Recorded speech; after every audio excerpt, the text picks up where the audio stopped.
One thing that I really love about this client of mine who's struggling with corn addiction is his level of self awareness.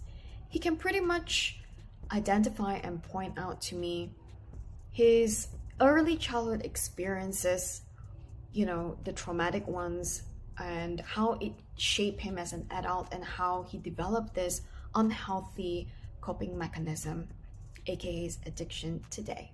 And we love that. Cheers to that. Now, let's talk about his only two fixed centers.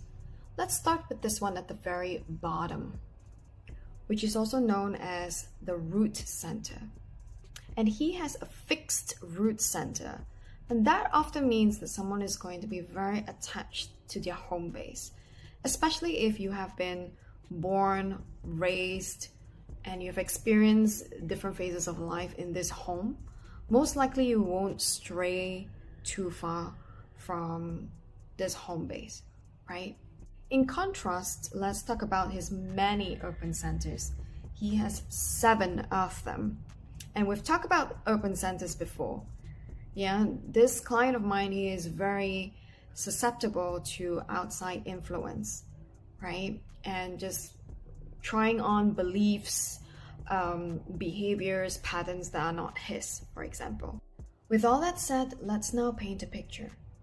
My client is currently cohabiting with the very people who raised him. So he was never raised and surrounded by good, healthy role models, both men and women. He was emasculated ever since a little boy, right?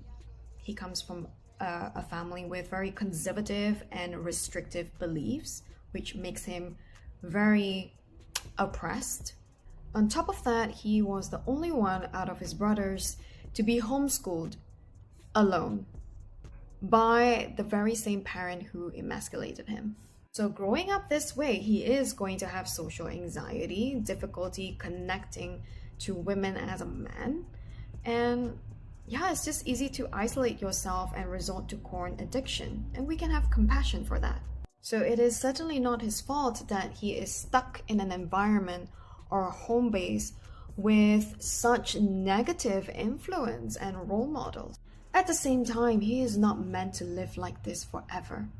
I am showing him how to take his power back with his 7 open centers, to choose influences outside of him that's going to serve him the most.